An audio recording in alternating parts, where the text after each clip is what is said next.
Because the water goes underneath it. And it sinks the boat because it sucks all the water out underneath. So what I was saying is someone needs to do that. Yeah, I know. I already did it. Yeah. Now you gotta make one for all the other boats. Now I'm starting a business. This is a weed eater attachment for a chainsaw. That's a pinion out of that. See where the chainsaw would be? See, that's what I've been wanting to do with my old Hobie Cat. Well, we that exact thing with my old Hobie Cat and make a pedal boat out of it. But change the gear.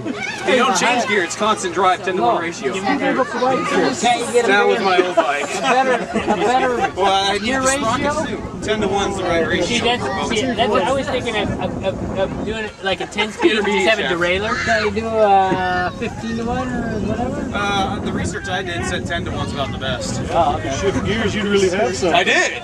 If you can push that hard, sure. I'll say the losers. You know how many times I lost those stupid noodles on there? Well, Okay. Well, I guess I better fix it. Okay, just a sec. The rest of life, you make everything look easy. I try.